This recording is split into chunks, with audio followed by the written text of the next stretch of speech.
All right, here we are, day one. We're looking at our weekly theme, which is what is online marketing? That's our weekly theme here today for the first week, week one.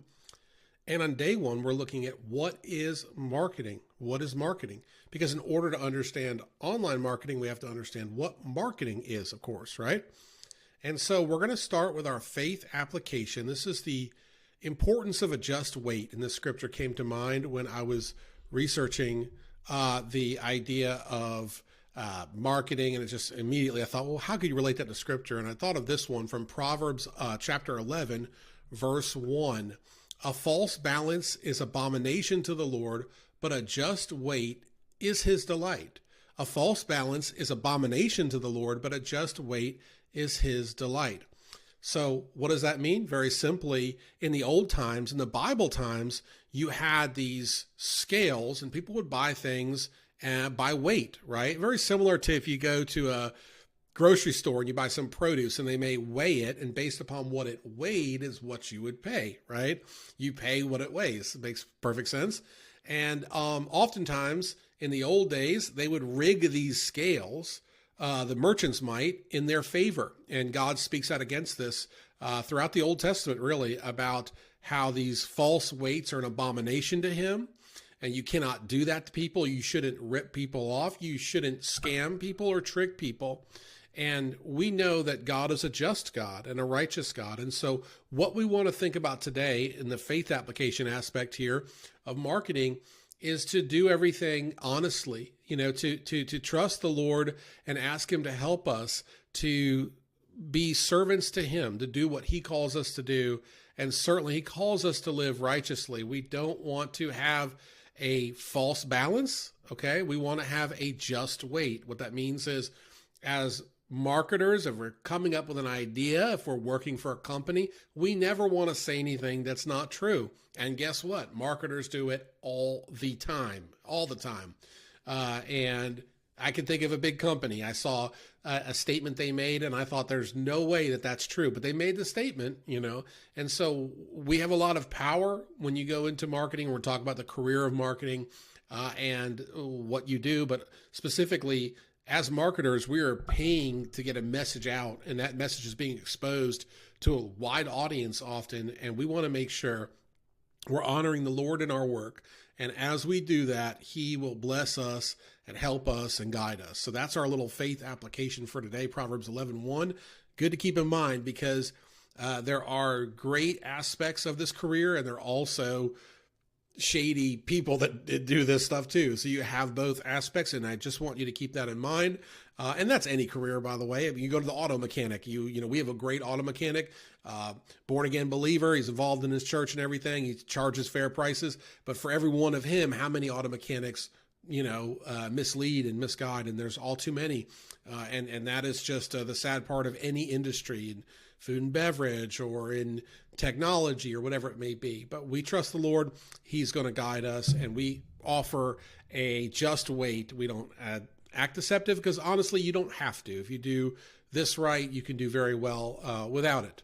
So what is marketing? Because we're starting with online marketing in week one, and we're trying to ask, well, what is marketing before we get to the idea of it being online? What is marketing in general?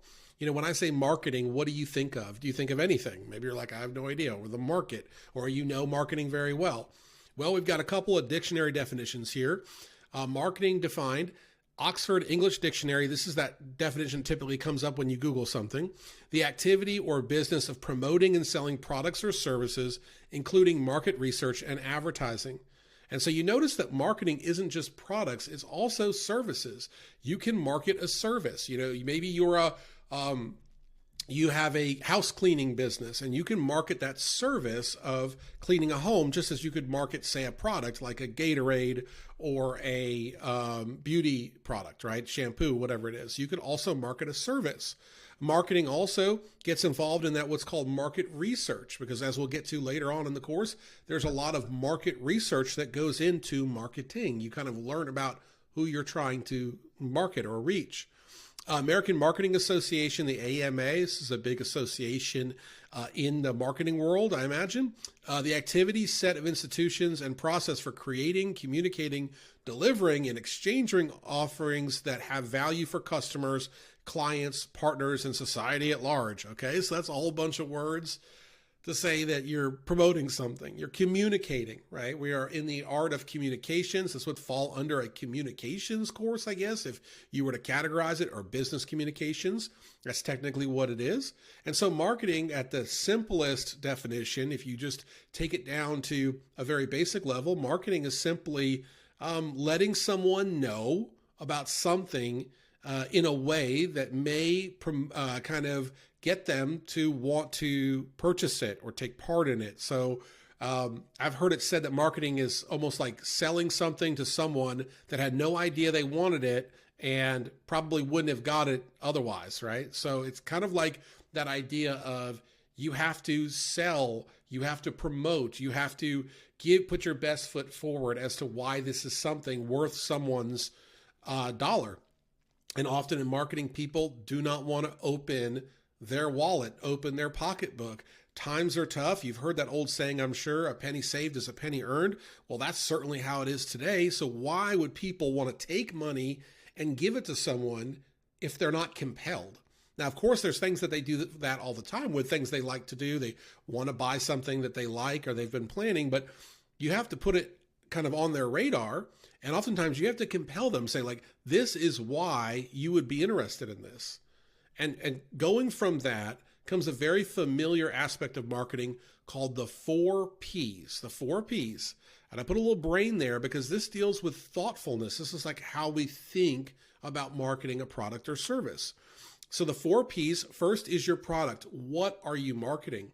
And that oftentimes is a big question because marketers are excellent at coming up with all kinds of fancy words for what are they marketing. You know, it could be an exercise bike, but someone may call it a rejuvenation machine, or someone may call it a sports performance enhancement apparatus, right? So the product, what is it? And, you know, what words to describe that product are applicable? You know, what words maybe would compel people to be interested in buying it? And then, of course, you have price. And price is more than just, okay, how much are we going to charge? It's what are we saying about this product? Some people have prices very high, right? You think of like a luxury brand, you know, and you can think of some of them. We have a mall in Charlotte called South Park Mall, and they have luxury brands in there. And you might go in there and see a handbag for $1,000, right? Did it cost $1,000 to make? No. Does it have $1,000 in it when you open it up? No. In fact, nothing. You have to pay for the luxury to carry your money in it. But they have decided to set a price high so that they can then be known as a luxury brand. And the industry term would be aspirational, because these brands often don't target actually rich people. The rich people know better than to spend $1,000 on a bag typically. They typically charge those that aspire to be rich, those that want to be associated with being rich. And so they set that price really high. And then on the other end of this scale, you may have a place like Aldi or Walmart or something like that that set their prices as low as possible because they know that people are very price conscious, and that's going to give them the largest swath of customers. I mean, Aldi is a good example. You can go into Aldi grocery store. Maybe you have a Lidl in your area. Trader Joe's is kind of like this, where you see, okay, it's a bag of or a box of crackers for like $1, and you're like, how did they do that? You know, that box of crackers at the other store is $3 or $4, but they're focused on their price. So price influences marketing just as what the product is, what it's called. And then place. How are you going to sell this product? Are you going to sell this product from a store? Are you going to sell this product through a distributor? Are you going to sell this product directly to the consumer? Are you going to sell it online? Are you going to sell it through a mobile app? So all of the place comes into your marketing concepts, you know, where it's going to be sold. And then promotion. And that doesn't just mean it's a sale, you know, a promotion like this big savings sign, but also how do you plan on promoting the product? Are you going to have a free trial for people? Are you going to try to associate it with another brand? Perfect example. You've got a new movie coming out, and what happens? All of a sudden, there's art for that movie and brand images for that movie on a bag of chips, or in a Happy Meal, there's a toy related to the movie, or whatever they associate with.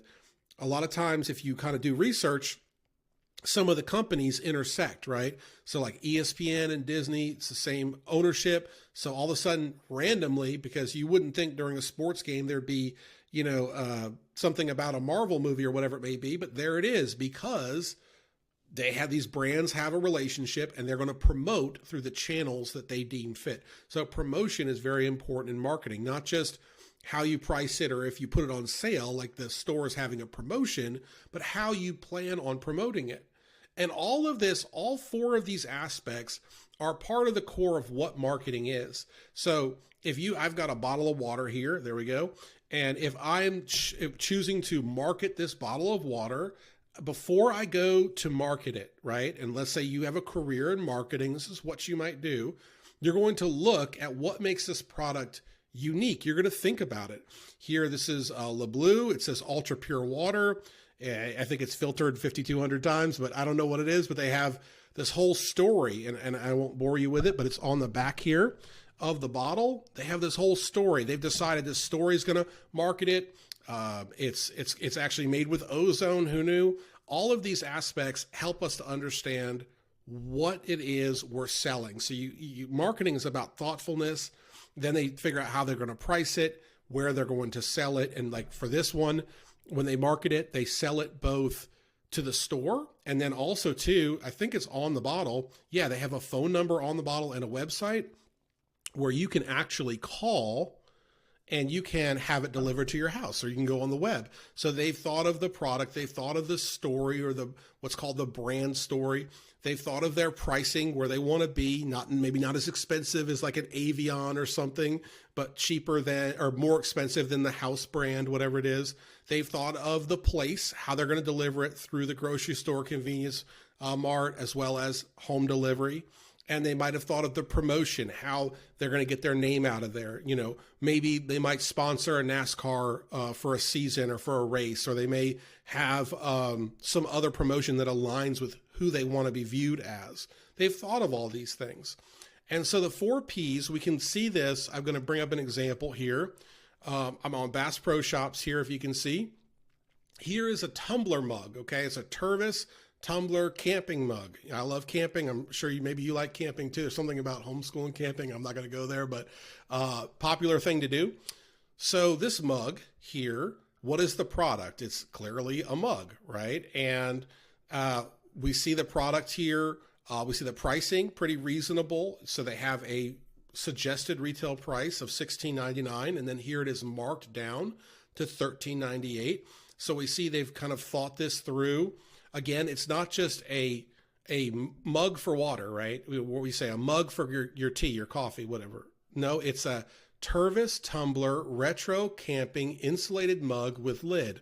You see that title? They have thought about the name. They have thought about keywords that people could be looking for. They have all of these ideas that go with this mug, and they say, okay, we're putting that all in there, right? And so, is it insulated? Yes, it's insulated. Does it come with a lid? Yes, it comes with a lid. Is it retro? Yes, it's retro. Does it deal with camping? It does, And so all of these things are thought out. So you have the product, you have the price, the promotion. We see literally it's promoted. And how about the place? If I did a search for this mug with this term on Google, and you see it is quite popular. You can buy it at Hallmark. You can buy it at Camping World. You can buy a similar one on Tervis.com and on and on. They have these mugs here, there, and everywhere. And so we see the place. We see on Amazon, you can read reviews. There's 500 reviews. 500 people wanted to write about that mug. And if you're a smart marketer, you may read those reviews and you use those in your marketing. And so that's a simple example of a product and how someone may market it and how they use those 4 Ps, price, product, and place, and being thoughtful, right? Of course. Now, finally here, I want you to think about building interest. And so with marketing, one aspect of what is it or what do you do Your job is essentially to build interest, to have people thinking about something they may want to purchase because they've become interested in it. And building interest is something that's very challenging because people are swarmed with all of these messages. They're constantly dealing with messages. They're being told, you need to buy this, and you need to see this, and you need to see that.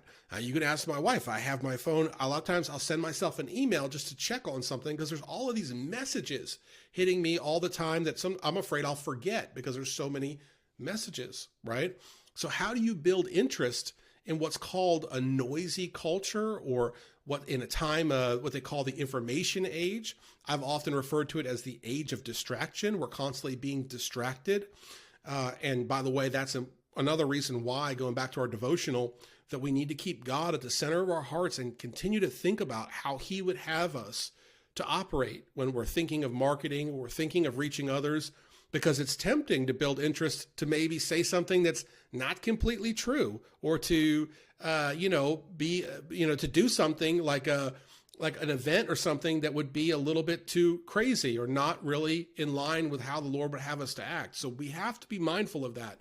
But at the same time, there's nothing wrong with building interest, because let's say, again, like this water here, and we're not sponsored by them, amen, but hey, it's good water. So, I'm glad if somebody built interest around that water. That's some good water. I enjoy that water. And so if you tell me about it and I'm interested in it, there's nothing wrong with that. That's not a bad thing to build interest, but we should think about, how do people do that? The last example here as we wrap up, Buc-ee's. You may have heard of the convenience store. Maybe you've been to one, and it's quite overwhelming. It's a massive store. They are masters at marketing.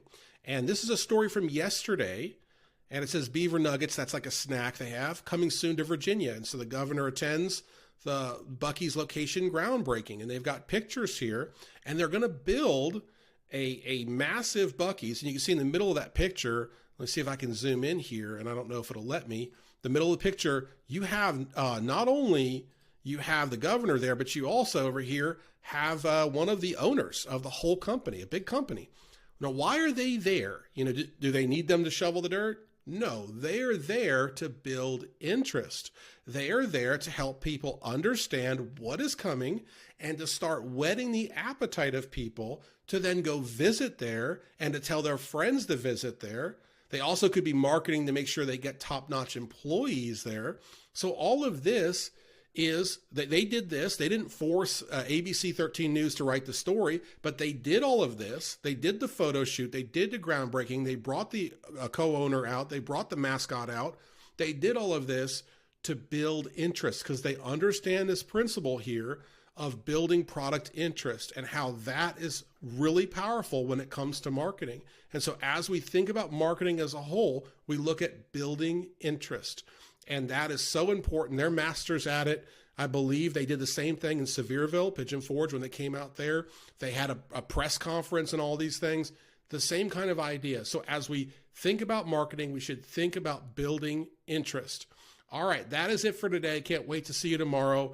And you'll see a worksheet in there in the course files for you to do for tomorrow. See you then.